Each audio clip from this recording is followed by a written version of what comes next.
بسم اللہ الرحمن الرحیم۔ السلام علیکم ورحمۃ اللہ وبرکاتہ۔ میں ہوں محمد صادق شاہ اور آپ دیکھ رہے ہیں صادق ٹی وی یوٹیوب چینل۔ کل آپ حضرات سے وعدہ کیا تھا کہ عمرہ بکنگ کا طریقہ اور اس کا جو ایپ ہے اعتمرنا کا اور توکلنا کا، اس کے بارے میں آپ کو ویڈیو بنا کے دوں گا اور اس کا طریقہ کار بتاؤں گا۔ طریقہ بہت ہی آسان ہے، لیکن مجھے مشکل یہ پیش آئی کہ میں نے اپنا بکنگ کرا لیا اور میں جب دوبارہ اپنے اقامے سے اپنے نمبر سے جو ہے بکنگ کرتا ہوں تو وہ پہلے سے ہی مجھے کہہ دیتا ہے کہ آپ آلریڈی جو ہے رجسٹر ہو چکے ہیں، آپ کی بکنگ ہو چکی ہے، تو آگے میں نہیں جا پا سکتا۔ تو میں نے کوشش کی کہ میرے پاس کوئی دوسرا بندہ ہو جس کے اقامے پر میں اس کی بکنگ بھی کرا لوں، اور جب وہ اس کو نمبر آتے ہیں، کوڈ آتے ہیں، پاسورڈ آتے ہیں تو میں اس کو فوراً استعمال بھی کر سکوں اور وہ ویڈیو بھی میں شوٹ کر سکوں اسکرین شاٹ پہ۔ تو لہٰذا انشاءاللہ ممکن ہے کہ اللہ تعالیٰ آج اس میں کامیابی دے اور کوئی مل جائے جو عمرے کی بکنگ کرانا چاہتا ہو۔ اور فی الحال اس مہینے میں کوئی بھی بکنگ نہیں ہے سوائے جس دن میں بک کر رہا تھا پرسوں، تو اس میں بھی 27-28 اکتوبر کی تاریخیں تھی، تقریباً یہ مہینہ بک ہو چکا ہے اور میں نے 5 نومبر میں پھر کر دی۔ اچھا جی، زمانہ جاہلیت میں بدشگونی اور بدفعلی کی مختلف صورتیں ہوتی تھی، جس کو ہم نیک فعل نکالنا اور برا فعل، اس کو نیک شگون بدشگون بھی کہتے ہیں۔ زمانہ جاہلیت میں مشرکین کی یہ عادت تھی کہ جب کوئی کام کرنے کا ارادہ کرتے تو مختلف چرندوں، پرندوں اور تیروں سے مختلف انداز کے فعل نکالیا کرتے تھے۔ کبھی تیروں کے ذریعے سے تیر جو مارا جاتا ہے دشمن کو، پرندوں سے، چرندوں سے۔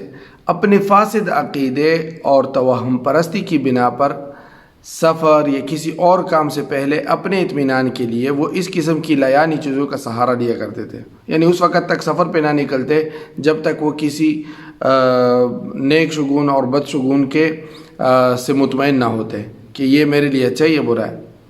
کبھی کوئی پرندہ جیسے الو ہے، کوا ہے، باز وغیرہ، یا کوئی وحشی جانور جیسے جو ہے ہرن وغیرہ سامنے سے گزر گیا تو اس سے بھی شگون اور فعل لیتے تھے۔ اب وہ کیسے لیتے تھے؟ وہ ایسے لیتے کہ جانور اگر دائیں طرف سے بائیں طرف کو گزر جاتا تو اس سے نامبارک اور منحوس سمجھتے تھے کہ یہ تو کوئی اچھی بات نہیں ہے، یعنی جانور دائیں ہیں، اب دائیں سے وہ بائیں کی طرف گزر گیا۔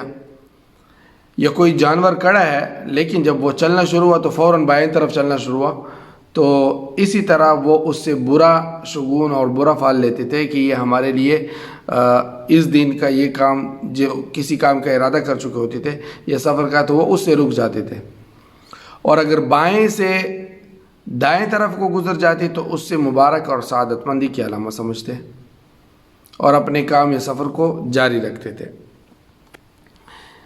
یا جو ہے کبھی کسی درخت وغیرہ پر بیٹھے ہوئے پرندے کو یا ہرن وغیرہ کو اس کی جگہ سے آواز لگا کر اور ہشکا کر، جیسے ہم کہتے ہیں ہش، اور پرندوں کو اڑا دیتے ہیں، کبوتروں کو اڑا دیتے ہیں، یا جو ہے کوئی بھی درخت کی ٹہنیوں پر کوئی پرندے بیٹھے ہوئے ہوں اور ہم اس کو ہشکاتے ہیں ہش، یا بلی وغیرہ، کوئی کتا جانور، یا پتھر وغیرہ مار کر اس جانور کو دوڑاتے، بڑکاتے یا اڑاتے تھے۔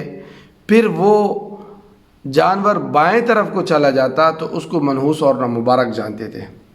اب درخت پہ کوئی پرندہ بیٹھا ہے اور آپ نے اس کو ہشکایا ہش، اور وہ فوراً دائیں طرف کو چلا گیا تو یہ سعادت مندی، اور اگر وہ فوراً بائیں طرف کو چلا جاتا تو یہ جو ہے منحوس سمجھتے اور اپنے گھر لوٹ آتے تھے، اور اگر دائیں طرف چلا جاتا تو پھر کامیابی کا یقین کر لیتے، خوش ہو جاتے اور اپنے کامیاب سفر کو جاری کر لیتے۔ یہ لوگ دائیں طرف سے بائیں طرف جانے والے جانوروں کو رباح اور بائیں سے دائیں طرف جانے والے کو سانح کہتے تھے۔ سانح ان کے خیال میں مبارک اور سعادت مند ہوتا تھا، اور رباح منحوس اور مبارک ہوتا تھا۔ اور کبھی یہ کرتے کہ یہ لوگ باہر نکل کر جانوروں کے ناموں اور ان کے رنگوں اور ان کی آوازوں سے بھی شگون اور فال لیا کرتے تھے۔ مثال کے طور پر اب یہ کسی کام کا ارادہ کرتے تو یہ باہر نکل آتے۔ اب عقاب، کسی نے عقاب کا نام لیا یعنی باز، تو اس سے یہ مراد لیتے تھے عقاب یعنی اس سے عقوبت بھی آتی ہے کہ یعنی سزا اور عذاب کی نحوست۔ غراب عربی میں کوے کو کہتے ہیں، تو اس سے مراد لیتے غربت یعنی مسافری کی تائید۔ اور ہدہد عربی میں بھی ہدہد کہتے ہیں، اردو میں بھی کہتے ہیں، ان سے ہدایت مراد لیتے ہیں۔ تو اس طرح یعنی کوئی نام سن لیا یا اس نام کی کوئی چیز دیکھ لی تو وہ اس نام سے اگر کوئی اس کے مشابہت میں کوئی دوسرا لفظ آتا ہے، جیسے عقاب سے عقوبت، غراب سے غربت، ہدہد سے ہدایت، تو وہ اسی سے معنی لے لیتے تھے۔ جو اچھا معنی بن جاتا تو اس کام کو کرنے لگ جاتے، جو برا معنی بنتا تو اس سے رک جاتے۔ کبھی الو یا کوے یا سے بدفعلی لیتے تھے اور ان جانوروں کو منحوس سمجھتے تھے، الو اور کوے کو۔ کبھی کسی نام سے بدشگونی لیتے تھے، مثلا اسود، کالا، ظالم وغیرہ، اس طرح کے ناموں سے بھی وہ بدفعلی لیا کرتے تھے۔ کبھی بعض آوازوں سے بھی شگون لیتے تھے، جیسے کہ کتے کی آواز، اور وہ بھی تب جب وہ منہ اوپر اٹھا کر بھونکتا تو سمجھتے کہ بہت ہی بڑا شر پیش آنے والا ہے۔ یہ تمام جاہلانہ اور مشرکانہ طور طریقے تھے۔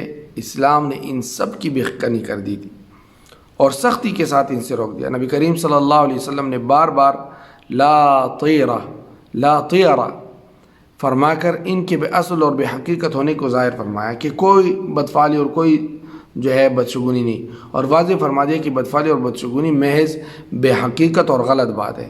ان چیزوں کا کسی کام کے برے ہونے یا نقصان کی دور کرنے یا کسی کا فائدہ حاصل ہونے میں بالکل دخل نہیں ہے، بلکہ اس قسم کا اعتقاد رکھنا، عقیدہ رکھنا بھی جائز نہیں ہے۔ کامیابی اور ناکامی، نفع اور نقصان سب اللہ تعالیٰ کے قبضے میں ہے۔ وہ جو چاہتا ہے کرتا ہے، کوئی چیز اس کی قدرت سے باہر نہیں ہے۔ پرندے چرندے کی دائیں طرف جانے میں کوئی خیر اور بائیں طرف میں جانے میں کوئی برائی نہیں ہے۔ یہ ہم نے اپنی طرف سے یہ چیزیں گڑھ لی ہے، اللہ تعالیٰ نے اس میں کوئی ایسی جو ہے دلیل اور برہان نہیں اتاری۔